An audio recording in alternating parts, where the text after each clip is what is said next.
Doctor Who Season 1 is out in full on Disney Plus, one Christmas special followed by eight regular episodes.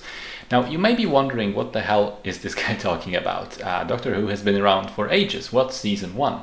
Well, let me give you the full context. So, Doctor Who is a long-running episodic science fiction show produced by the BBC.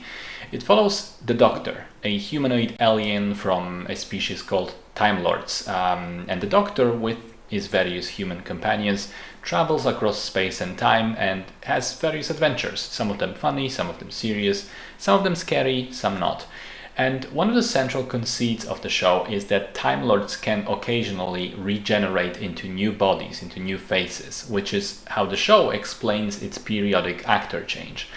The first run of the show lasted from 1963 to 1989 and went through 7 different doctors. Of these, I have never seen a single episode. Then the show had a failed movie in 1996, also haven't seen it, and then a soft reboot / revival in 2005, known commonly in the fandom as New Who. This new series technically followed the exact same continuity, but started up in a way that allowed new viewers to come in fresh without having to go back and watch all this older stuff. And this is where I came in and started watching it. And I watched all the episodes of Doctors number 9, 10, 11, dropped off somewhere during 12's run, that's Peter Capaldi, and haven't seen any of the episodes of Doctor number 13, which was Jodie Whittaker. And now, after she was done, the show was softly rebooted again, picked up by Disney, who is now co-producing with the BBC, and the show is put on Disney Plus, with Russell T Davies returning as the showrunner, Ncuti Gatwa coming in as the 15th Doctor. Once again, it's a soft restart, but in the same continuity. You know, larger budget, new naming convention. Previously it was called Series 1, Series 2, 3, etc. Now it's Season 1 officially. So, in this season, the Doctor continues to have adventures with his new companion, Ruby Sunday, played by the super cute Millie Gibson. Adventures that slowly but surely build up to a larger, more important storyline. So, I'll say it straight away. I enjoyed the season more than I didn't. I thought it was entertaining and fun, and even though it has some very obvious flaws and didn't reach the same heights for me that some of my favorite seasons did, mostly the ones with David Tennant and Matt Smith. Most importantly though, the casting is excellent, and I feel that's always the most important part with the Doctor, the casting and then the writing.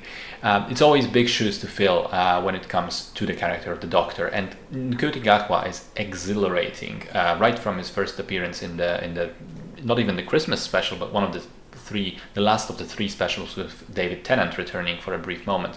Gatwa immediately makes the Doctor his own in a way. You can feel it's the same character, but he's slightly different. It's a slightly new version of it, which is absolutely fine, and what every other actor always did. In Gatwa's case, his Doctor seems, at least for now, more exuberant, more loud and outgoing than some of the ones before. He also seems perhaps a little bit more at peace with his troubled past, more outwardly emotional. I think he cries in every single episode thus far, but still there is a sense of this immense wealth of experience and things he's seen somewhere lurking in the background, and you get the sense that he's better at dealing with it, but he hasn't completely laid them to rest. Millie Gibson is great. She reminds me of some of the other companions over the years. Good energy. Also, the two of them just have fantastic chemistry together, although it seems impossible for Gatwa to have bad chemistry with anyone. The one element of these two relationship I didn't quite like is that already 1-2 episodes in, they talk to each other and treat each other as if they've known each other forever, as if they've spent decades traveling already. It's written kind of like Ruby was an audience member, knowing the Doctor and his character for as long as we have, which is a bit grating if you think about it. I think there should be a period of getting to know each other, testing each other's limits, etc., which would make the later established relationship feel more earned. The writing and the episodes themselves are a bit uneven, if I'm honest. I didn't much care for the beginning, and the finale didn't exactly land for me either. The reason is it felt very clunky with how many different mystery elements seemingly ended up going nowhere, or had no significance, or ended up just straight up being stupid. Like the whole thing with Ruby's biological mother, when everything is revealed, you have to point out that her wearing that dumb cloak in the flashback and pointing to what she's shown to be pointing, it just makes absolutely zero sense.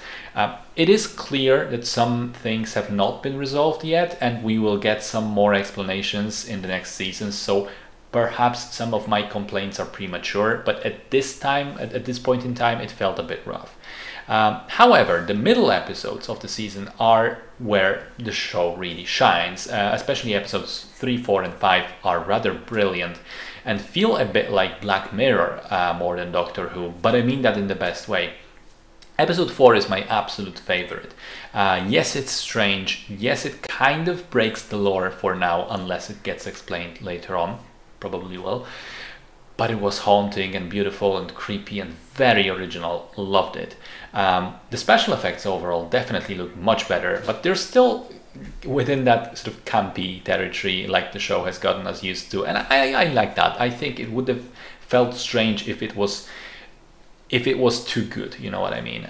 The costumes of especially the new Doctor are great. In general, the production value as a whole went up. I do also want to say that I found it very in your face how the show is pushing its diversity quota. Just to be clear, I have nothing against these types of stories or characters in media, but around episode 3 I realized I haven't yet seen a single character that isn't gay or trans or disabled or a representative of some kind of minority, which again, on an individual basis, totally fine. But when the show is all minorities, well, if that's what the world looked like, they would be majorities, wouldn't they? I don't know. It just feels like it's some corporate producer checking the boxes on having all these types of diversity characters just for diversity's sake. Maybe I'm wrong on that. In any case, I thought the first season of the show was promising, decent but somewhat flawed, entertaining on the whole, and certainly better than I expected. Put it this way, I had more fun and was more emotionally engaged watching this than The Acolyte from Star Wars so far, which is definitely not something I anticipated. It's fine, let's see how it develops further.